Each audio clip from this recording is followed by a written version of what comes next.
इंसान की सोच पर किसी का जोर नहीं चलता है।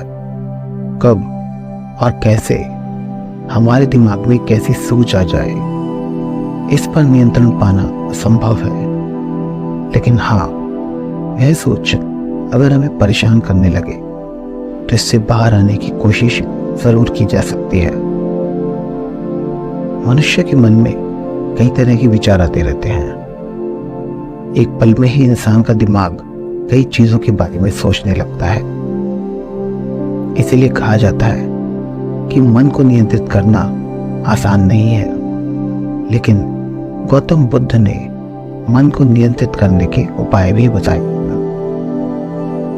मन में विचार आना गलत नहीं, लेकिन जब मन में अश्लील विचार आते हैं तो ऐसी स्थिति में बड़ी मुश्किल हो जाती है या विचार गलत हो जाते हैं। कई बार ना चाहते हुए भी मन में अश्लील विचार आ जाते हैं। यदि आपके मन में ऐसे विचार आते हैं तो गौतम बुद्ध की यह कहानी आपके विचार जरूर बदल देगी। पसंद आए तो वीडियो को लाइक और चैनल को सब्सक्राइब जरूर कीजिएगा। गौतम बुद्ध अपने शिष्यों को उपदेश देने के साथ ही उन्हें भिक्षा लेने के लिए भी भेजा करते थे। एक बार उन्होंने अपने एक शिष्य भरत को भिक्षा लेने के लिए भेजा। भरत पूरे रास्ते मन में ये सोचते हुए गए कि आखिर आज भिक्षा में क्या भोजन खाने को मिलेगा और आज उन्हें उस भिक्षा के रूप में जो कुछ भी मिलेगा उससे संतुष्ट रहना होगा। भरत ने एक महिला के घर पहुंचकर भिक्षा मांगी। महिला ने भरत को बैठने के लिए कहा और खाना लाने के लिए घर के अंदर चली गई। इधर भरत फिर से अपने मनपसंद भोजन के बारे में सोचने लगे और जैसे ही महिला भोजन लेकर आई तो भरत आश्चर्यचकित रह गए। भरत ने देखा कि महिला ने उन्हें उनका मनपसंद व्यंजन परोसा है और उसे देखकर वे खुश हो गए।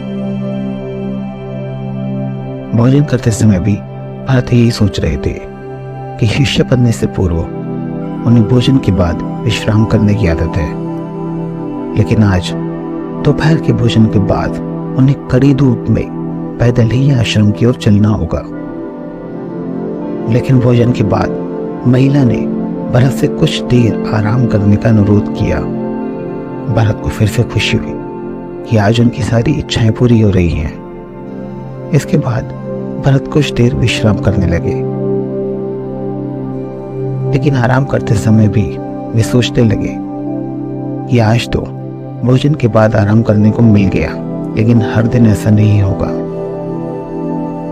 विश्राम के बाद जब भरत उठे तो महिला ने फिर से कहा, अब जब तक चाहें यहां रह सकते हैं। अब भरत को समझ आ गया था कि यह संयोग नहीं हो सकता। उन्होंने महिला से कहा, क्षमा करें, क्या आप मेरे मन की बात पढ़ सकती हैं? तो महिला ने कहा, हाँ, मैं मन पढ़ सकती हूँ। प्रारंभ में ये कठिन था, लेकिन फिर मैंने अपने विचारों पर ध्यान देना शुरू किया। पहले मेरे विचारों की संख्या अनगिनत हुआ करती थी। इसके बाद मैंने अपने विचारों पर ध्यान केंद्रित किया और बिना किसी फायदे नुकसान के अपने विचारों पर ध्यान देना शुरू कर दिया। इस तरह धीरे धीरे